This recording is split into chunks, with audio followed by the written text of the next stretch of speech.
Buenos días y bienvenido a los micrófonos de Unión Radio. Gracias a ustedes por la invitación y la posibilidad de participar con la amplia audiencia que tiene. Coméntenos, experto en temas de seguridad, cómo analizar aquello de lo que ha ocurrido este fin de semana, nuevos cambios desde el gabinete de ministerios, entre ellos el Ministerio del Interior. Ya no está la doctora Mónica Palencia, ahora lo asume el general Buenaño. ¿Cómo analiza usted estos cambios que se han dado en las últimas horas post elecciones 2025? En general, la impresión que me da es que estos cambios, que en realidad son dos importantes porque son varios ministerios y varias instancias de alto nivel de gobierno, después de las elecciones, uno podría hacer una lectura de que esto es lo que busca el presidente, pero esto es hasta el mes de mayo. Y entonces yo lo que creo que debió haber hecho el presidente es una renovación del gabinete, pero buscando vínculos políticos con los grupos, con los sectores con los cuales puede hacer alianzas. Pero me da la impresión que más bien tiende a encerrarse en su mismo grupo y encerrarse en sus mismas visiones, y no hay una apertura. A mí me parece que ese es un error político que ha cometido el presidente. ¿Y cuál debería ser la apertura en su criterio? Por ejemplo, el caso del ministro de Economía, yo no sé las razones por las cuales lo haya cambiado, pero lo cambia por otro ministro. Y a ese otro ministro, que es el ministro de la Producción, lo reemplaza un subsecretario. Es decir, todo es ahí mismo. Exactamente igual pasa con la ministra Palencia. La ministra Palencia sale y entra el viceministro. Entonces, eso lo que no está planteando es una apertura hacia otros sectores, una apertura hacia acuerdos, hacia búsqueda de consensos para enfrentar el proceso electoral que tiene que llevarse a cabo el 13 de abril. Entonces, estos cambios no generan nada positivo, arquitecto, o ¿cómo podríamos evaluarlo? Habría que ver caso por caso. Por ejemplo, el tema de Mónica Palencia, ella ha sido probablemente de las personas más cercanas al gobierno desde el principio, porque ella tenía una relación, bueno, aparte de laboral, con la familia, etcétera. Y entonces ella, pues a mí me parece que estaba cumpliendo una labor con fuerza, pero me parece que a partir del mes de octubre se viene abajo. Yo diría básicamente por dos cosas, porque el número de homicidios empieza a crecer, principalmente por la crisis eléctrica. Y luego enero, el mes pasado, ya nos muestra un incremento muy fuerte. Tan es así que, de la información que yo tengo, termina siendo uno de los meses más altos de la historia del Ecuador. Pero ese mismo mes de octubre, al finalizar el mes de octubre, se le hace el juicio político, que ella sale más bien muy bien librado, pero me parece que fue una actividad muy agotadora. Tan es así que prácticamente después de fines de octubre, cuando termina el juicio político, ella no tiene una presencia tan significativa dentro de la opinión pública, y entonces pasa, me parece, a un plano más bien secundario. Arquitecto, pero quien reemplaza ahora a la ministra Palencia, la ex ministra Palencia, se trata de un alto general de la Policía Nacional. Entendemos de que ellos están en la línea de lo que quiere la ciudadanía y el trabajo que tiene que hacer desde ese ministerio. Bueno, ahí tenemos dos cambios, ¿no? que son profundos. O sea, pasamos de una mujer a un hombre. Yo creo que era interesante que una mujer maneje eso, no solo por la composición de género que tiene que tener un gabinete, sino porque no le estaba haciendo mal. Tenía problemas, sin duda, porque en una situación como esta no es fácil. Entonces pasa de mujer a hombre, una primera cosa. Una segunda pasa de una civil a un policía. Y un policía que está recién un par de meses dentro del Ministerio del Interior. Y es un policía, bueno, de alta graduación, es un general, que lo que va a darle es un enfoque básicamente policial, cuando yo creo que aquí hay que darle un enfoque mayor. Por ejemplo, se hace un cambio en el SNAI, que a mí me parece correcto, pero yo no creo que hay que hacer un cambio de personas en el SNAI, yo creo que hay que cambiar el SNAI.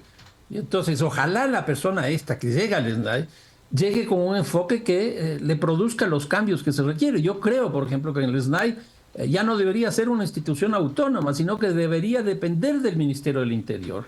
¿Y por qué esto? Porque Siempre se concibió al sistema de cárceles como instancias autónomas porque ahí se pagaban las penas. Y entonces el sistema penal tiene tres instituciones, que es la policía, que es autónoma, es la justicia, que es autónoma, y la cárcel, que es autónoma. Pero ¿qué es lo que ocurre? En el caso del Ecuador ya no solo se pagan las penas ahí, se pagan los delitos, sino que ahí se están cometiendo muchos delitos. Entonces se requiere una política de seguridad. En otras palabras, política de seguridad y política penal. ¿Dónde se puede cumplir eso? Dentro del Ministerio del Interior. Entonces yo creo que eso debería ir dentro del Ministerio del Interior. Si es que estos dos cambios, que son ahora dos instituciones que son manejadas por la policía, que eso también me parece un riesgo muy alto, pues se logra hacer una reforma profunda del sistema carcelario, a mí me parece que estaría bien, porque ya tuvimos incluso anteayer, ya tuvimos 3 muertos más en la penitenciaría litoral. 8:11. Arquitecto, también llamó mucho la atención las declaraciones de la ahora ex ministra del Interior, Mónica Palencia, de que quienes se dedican a estos actos delictivos han aumentado el nivel de violencia. Esto de pronto podría darse o decirse directo o indirectamente que vendrán actos más violentos, quizás hoy, quizás mañana, porque los ataques armados tipos masacres, por ejemplo, ayer en Pascuales 7 muertos en un solo ataque armado se registró ayer por la noche. Cosas como estas podrían darse nuevamente, porque si bien es cierto, la violencia, el crimen, la inseguridad no se nos ha ido del todo, pero sentíamos una reducción leve. Pero ahora nuevamente, arquitecto, medio nos levantamos y la primera noticia tiene que ver con algo de violencia. Es que los niveles de violencia se han incrementado. Lo de enero es impresionante y febrero da la impresión que siguen la misma línea. O sea, si estos números de homicidios siguen desarrollándose tal cual ocurrió en enero y tal cual está ocurriendo en febrero, probablemente este año al finalizar, si sigue la tendencia igual, vamos a tener alrededor de unos 8.600 homicidios, que en el año 2023, que fue el más violento de toda la historia del Ecuador, fueron 8.200. Entonces la situación es compleja. Ahora, yo no creo que sea solo el incremento del número, que eso ya es una cosa bastante complicada, sino que me parece que hay un cambio cualitativo. ¿Y a qué voy yo con esto? Cuando se declara el conflicto armado interno, es decir, una guerra interna, los grupos estos calificados como terroristas, que fueron las 22 organizaciones criminales, me da la impresión que viven un repliegue. Durante más o menos 2 meses y medio, 3 meses, que es cuando baja la tasa de homicidios, el número de homicidios. Pero a partir de ese momento empiezan a subir. Pero empiezan a subir bajo la lógica anterior, es decir, esos conflictos entre las propias organizaciones criminales. Pero en el camino empiezan a aparecer homicidios distintos que nosotros no habíamos tenido. Se asesinan a 5 alcaldes, se asesinan a 8 o 9 fiscales. Un número relativamente similar en términos de personas que están vinculadas a las cárceles. Lo que acabamos de vivir el viernes pasado con el asesinato del coronel de las Fuerzas Armadas, me da la impresión que es un fortalecimiento de esa lógica de la guerra de las estructuras criminales frente al Estado. Y entonces de eso me parece que es una cosa totalmente distinta, porque me da la impresión que eso les está fortaleciendo a estas organizaciones criminales bajo la lógica de la confrontación contra un enemigo común. Y ese enemigo común es el Estado. Y el Estado es muy disperso, muy diverso. Por eso son municipios, es justicia, es el tema cárceles. El otro día averiguaba el número de miembros de las Fuerzas Armadas que han fallecido. Son 14 personas de las Fuerzas Armadas han fallecido. El número de policías estoy buscando también, probablemente sean más todavía. Y entonces yo creo que esta es una situación totalmente distinta a la que teníamos hace poco tiempo. Arquitecto, a su criterio, ¿qué en otras áreas, dónde debería hacerse otros cambios? ¿Debería hacer otro cambio el presidente para ir en la línea precisamente darle mayor seguridad a la ciudadanía? Yo creo que principalmente tiene que hacer un plan y tiene que ponernos a consideración de nosotros. ¿Y por qué el plan? Porque ahí están las metas, ahí están las posibilidades de consensos, por decir algo, entre el gobierno nacional y las cámaras de la producción. Uno de los grandes problemas que tienen las cámaras de la producción es que por la violencia los costos de producción han subido, porque tienen que pagar guardias privados, tienen que pagar tecnología, tienen que pagar seguros, etcétera, etcétera. Y entonces aquí puede haber un acuerdo y eso puede estar dentro de un plan. Lo mismo diría yo, por ejemplo, en el caso de los municipios. O sea, hay más o menos 31, 32 municipios que tienen tasas altísimas. ¿Por qué no se trabaja con ellos? Muchos de los municipios incluso tienen tasas de seguridad. ¿Por qué no se establece un financiamiento tripartito? Las tasas de seguridad que provienen del pago que nosotros los ciudadanos hacemos, los municipios deberían poner una cantidad más o menos parecida, superior, y el gobierno otro tanto. Y esos tres orígenes económicos llevar a hacer políticas conjuntas, un plan. Lo mismo el transporte, lo mismo con las unidades educativas, etcétera. A mí me parece que hay que ir por esa línea y fortalecer la institucionalidad pública. Yo creo que hay que fortalecer al Ministerio del Interior, hay que fortalecer al Ministerio del Interior. Y eso significa darle recursos, darle capacidad técnica, que el sistema de inteligencia no esté en el Ministerio de Gobierno, porque eso da la impresión de que es una inteligencia política, sino que la inteligencia estratégica debería estar en el Ministerio del Interior para que guíe las acciones de ese Ministerio del Interior. Entonces yo creo que hay que hacer un conjunto de acciones y yo no sé si es que el actual ministro del Interior, tenga esa visión mucho más comprensiva. 8:16. Arquitecto, ¿qué podría darse luego de esa segunda vuelta electoral? ¿Cómo analiza este panorama? También tenemos dos candidatos, uno que nuevamente estaría llegando a Carondelet, como es el presidente Daniel Noboa, o la oportunidad, si es que así lo deciden los ecuatorianos, a la señora Luisa González. Igual los dos estarían llegando al poder y la seguridad es clave para ambos. Yo creo que en este proceso electoral que acabamos de vivir, el proceso electoral propiamente dicho no tuvo problemas no tuvo problemas de violencia.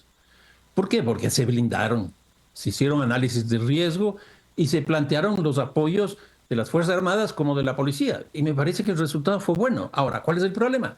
El contexto fue de mucho más violencia de la que existía. Y yo creo que aquí un tema fundamental en términos de quién va a ganar la campaña electoral va a ser la violencia. Entonces, ¿cuál va a ser la política de seguridad que hay que hacer? Por eso es lo que yo creo que, por ejemplo, en ese ministerio debía haber ido a alguien de alguno otro de las organizaciones políticas o recomendadas o una apertura hacia un sector. Y entonces esa persona sea capaz de plantear una propuesta de política de seguridad creíble en los lugares donde el presidente no tiene la entrada como está teniendo la candidata Luisa González. Por ejemplo, la costa. Entonces, ¿qué se plantea frente a la costa? ¿Qué se plantea frente a los puertos? ¿Qué se plantea frente al consumo? ¿Qué se plantea frente al lavado? En todas esas zonas. Y entonces yo creo que si Luisa González o Daniel Noboa plantean propuestas creíbles y aceptadas por las personas que están viviendo esto, que somos la mayoría de los ecuatorianos, a mí me da la impresión que esa es la persona que va a llegar a la presidencia. 8:18, arquitecto. También esto de las muertes de menores de edad ha llamado mucho la atención, las estadísticas de enero y las que vienen para febrero, en las que usted también decía hace unos minutos que la violencia parece que se mantiene y podría incrementarse por lo que hemos vivido ya en los primeros inicios de este 2025.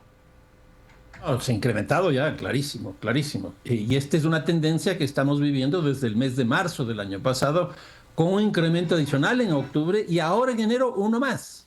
Entonces estamos con ese proceso. Entonces estamos viviendo una oleada de violencia mayor. Ahora, efectivamente hay una cantidad de personas que muchas de ellas no tienen nada que ver con estos procesos, que son las muertes que llaman colaterales. Y ahí tenemos niños, bebés de meses, que están muriendo por justamente lo que ustedes señalaban hace un momento. Son masacres. Entran a un lugar, una fiesta, una casa, etcétera, y disparan a diestra y siniestra y el que cae, cae. Y entonces caen unos que están dentro de la guerra, que están dentro del narcotráfico, dentro del conflicto, pero hay otros que no están y que terminan muriendo. Y eso pasa en la calle, eso pasa en un espacio privado, en un espacio doméstico, etcétera. ¿Por qué? Porque la violencia está en un nivel de crecimiento bastante alto. Con 19 minutos, perfecto. Le queremos agradecer al arquitecto Fernando Carrión, él es experto en temas de seguridad, lo que hemos analizado el día de hoy de los cambios que se han dado desde la presidencia de la República. Arquitecto, qué gusto de su experticia el día de hoy y ser compartida con los amigos oyentes. Que tenga excelente día. Gracias por el espacio. No, muchas gracias a ustedes. Un saludo cordial. 8:20 minutos y es que este 2025